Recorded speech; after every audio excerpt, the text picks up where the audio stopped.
ನೋಡಿ, ನೀವೇನಾದ್ರೂ college student ಆಗಿದ್ರೆ ಅದು ಯಾವುದೇ ಡಿಗ್ರಿ ಮಾಡ್ತಾ ಇರಿ, ನೀವು BCom ಮಾಡ್ತಾ ಇರಿ ಅಥವಾ ಇಂಜಿನಿಯರಿಂಗ್ ಮಾಡ್ತಾ ಇರಿ, ನೀವು ಪಾರ್ಟ್ ಟೈಮ್ ಜಾಬ್ ಮಾತ್ರ ಮಾಡಲೇಬೇಕು. ನಿಮ್ಮ ಪೇರೆಂಟ್ಸ್ ಹತ್ರನೂ ಎಷ್ಟೇ ದುಡ್ಡು ಇರಲಿ, ಅಥವಾ ನೀವು ಮಾಡೋ ಪಾರ್ಟ್ ಟೈಮ್ ಜಾಬ್ ಅಲ್ಲೂ ನಿಮಗೆ ಜಾಸ್ತಿ ಅರ್ನಿಂಗ್ ಆಗಿಲ್ಲ ಅಂದ್ರೂ ಪರವಾಗಿಲ್ಲ, ನಿಮಗೆ ಏನಾದ್ರೂ ಇಂಟ್ರೆಸ್ಟ್ ಇದೆ ಅಂದ್ರೆ ಆ ಪಾರ್ಟ್ ಟೈಮ್ ಜಾಬ್ ಅಲ್ಲಿ ಆ ಸ್ಕಿಲ್ಸ್ ಏನ್ ಕಲಿತೀರಾ ಅದು ಇನ್ವ್ಯಾಲ್ಯೂಬಲ್ ಆಗಿರುತ್ತೆ. ಯಾಕಂದ್ರೆ ನಾನು ಕಾಲೇಜಿಗೆ ಹೋಗ್ತಾ ನಾನು ಯೂಟ್ಯೂಬರ್ಸಿಗೆ video editing, thumbnail editing, even scripting ಎಲ್ಲ ಮಾಡ್ಕೊಡ್ತಿದ್ದೆ.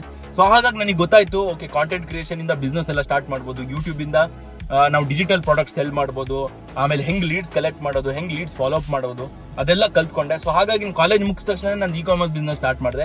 ಆಮೇಲೆ ಹಾಗೆ ನನ್ನ ಯೂಟ್ಯೂಬ್ ಚಾನಲ್ ಸ್ಟಾರ್ಟ್ ಮಾಡಿದೆ. ಆಮೇಲೆ ನನಗೆ ಇದು ಗೊತ್ತಾಯ್ತು, ಹೆಂಗ್ ಕಾಂಟೆಂಟ್ ಕ್ರಿಯೇಷನ್ ಇಂದ ನಮ್ಮ ಬಿಸ್ನೆಸ್ ಗ್ರೋ ಮಾಡ್ಬೋದು, ಆಮೇಲೆ ಬೇಸಿಕಲಿ ಆರ್ಗ್ಯಾನಿಕ್ ಮಾರ್ಕೆಟಿಂಗ್ ಮಾಡ್ಬೋದು ನಮ್ಮ ಬಿಸ್ನೆಸ್ಗೆ ಅಂತ. ಸೊ ಬೇಸಿಕಲಿ ನನ್ನ ಕಾಲೇಜ್ ಎಜುಕೇಶನ್ಗಿಂತ ನನ್ನ ಪಾರ್ಟ್ ಟೈಮ್ ಜಾಬ್ ಇಂದಾನೆ ನಾನು ಜಾಸ್ತಿ ಕಲಿತೆ. ಅಫ್ಕೋರ್ಸ್ ನಾನು ಜಾಸ್ತಿ ಅರ್ನಿಂಗ್ ಮಾಡ್ತಿರ್ಲಿಲ್ಲ, ಬಟ್ ಸ್ಟಿಲ್ ಆ ಸ್ಕಿಲ್ಸ್ ಏನ್ ಕಲಿತೆ ಅದು ನನಗೆ ಜಾಸ್ತಿ ಯೂಸ್ಫುಲ್ ಆಯ್ತು ನನ್ನ ಲೈಫಲ್ಲಿ. ಸೊ ಹಾಗಾಗಿ ನೀವೇನಾದ್ರೂ ಕಾಲೇಜಲ್ಲಿ ಇದ್ದೀರಾ, ನಿಮ್ ಫ್ರೀ ಟೈಮ್ ಇದೆ ಅಂದ್ರೆ ಆದಷ್ಟು ಪಾರ್ಟ್ ಟೈಮ್ ಜಾಬ್ ಮಾಡಕ್ ಟ್ರೈ ಮಾಡಿ. ಸೊ ಅದರಿಂದ ನೀವು ಇನ್ವ್ಯಾಲ್ಯೂಬಲ್ ಸ್ಕಿಲ್ಸ್ ಗೇನ್ ಮಾಡ್ಬೋದು.